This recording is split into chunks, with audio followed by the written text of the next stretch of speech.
आज की कहानी है सोमवार की व्रत कथा। एक बार किसी एक नगर में एक साहूकार रहता था। उसके घर में धन की कोई कमी नहीं थी, लेकिन कोई संतान न होने के कारण वह बहुत दुखी था। संतान प्राप्ति के लिए वह हर सोमवार को व्रत रखता था और पूरी श्रद्धा के साथ शिव मंदिर जाकर भगवान शिव और माता पार्वती की पूजा करता था। उसकी भक्ति देखकर एक दिन माँ पार्वती प्रसन्न होकर भगवान शिव से साहूकार की मनोकामना पूर्ण करने का निवेदन किया। पार्वती जी के आग्रह पर भगवान शिव ने कहा कि हे पार्वती, इस संसार में हर प्राणी को उसके कर्मों का फल मिलता है और जिसके भाग्य में जो है उसे भोगना ही पड़ता है। लेकिन पार्वती जी ने साहूकार की भक्ति देखकर उसकी मनोकामना पूर्ण करने की इच्छा व्यक्त की। माता पार्वती के आग्रह पर शिव जी ने साहूकार को पुत्र प्राप्ति का वरदान तो दिया, लेकिन उन्होंने बताया कि यह बालक 12 वर्ष तक ही जीवित रहेगा। माता पार्वती और भगवान शिव की बातचीत को साहूकार सुन रहा था, इसलिए उसे न तो इस बात की खुशी थी और न ही दुख। वह पहले की भांति शिव जी की पूजा करता रहा। कुछ समय के बाद साहूकार की पत्नी ने एक पुत्र को जन्म दिया। जब वह बालक 11 वर्ष का हुआ तो उसे पढ़ने के लिए काशी भेज दिया गया। साहूकार ने पुत्र के मामा को बुलाकर उसे बहुत सारा धन देते हुए कहा कि तुम बालक को काशी विद्या प्राप्ति के लिए ले जाओ।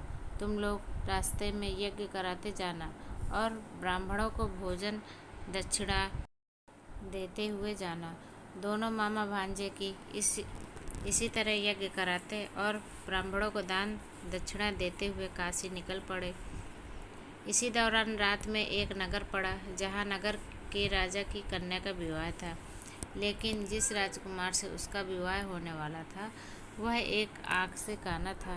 राजकुमार के पिता ने अपने पुत्र के काना होने की बात को छुपाने के लिए सोचा, क्यों न उसने साहूकार के पुत्र को दूल्हा बनाकर राजकुमारी से विवाह करा दूं।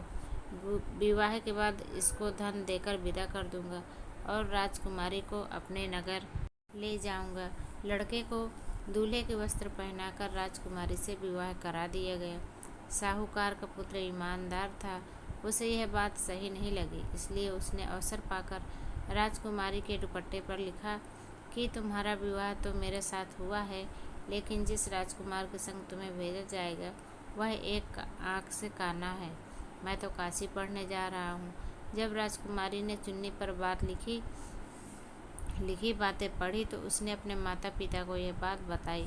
राजा ने अपनी पुत्री को विदा किया, फिर बारात वापस चली गई। दूसरी ओर साहूकार का लड़का और उसका मामा काशी पहुँचे और वहाँ जाकर उन्होंने यज्ञ किया। जिस दिन लड़का 12 साल का हुआ उस दिन भी यज्ञ का आयोजन था। लड़के ने अपने मामा से कहा कि मेरी तबीयत कुछ ठीक नहीं है। मामा ने कहा कि तुम अंदर जाकर आराम कर लो।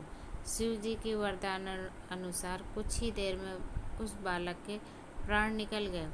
मृत भांजे को देख उसके मामा ने विलाप करना शुरू कर दिया। संयोगवश उसी समय शिव जी और माता पार्वती उधर से जा रहे थे। पार्वती माता ने भोलेनाथ से कहा, स्वामी, मुझे उसके रोने की स्वर सहन नहीं हो रहा है। आप इस व्यक्ति के कष्ट को अवश्य दूर करें। जब शिव जी मृत बालक के समीप गए तो वह बोले कि यह उसी साहूकार का पुत्र है जिसे मैंने 12 वर्ष की आयु का वरदान दिया था। अब इसकी आयु पूरी हो चुकी है।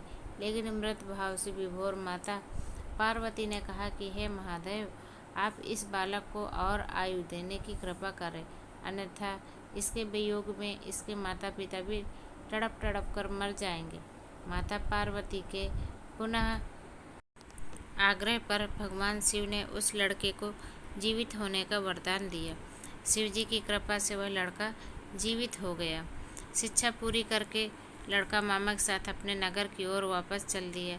दोनों चलते हुए उसी नगर में पहुँचे जहाँ उसका विवाह हुआ था। उस नगर में भी उन्होंने यज्ञ का आयोजन किया। उस लड़के के ससुर ने उसे पहचान लिया और महल में ले जाकर उसकी खातिरदारी की और अपनी पुत्री को विदा किया। इधर साहूकार और उसकी पत्नी भूखे प्यासे रहकर बेटे की प्रतीक्षा कर रहे थे।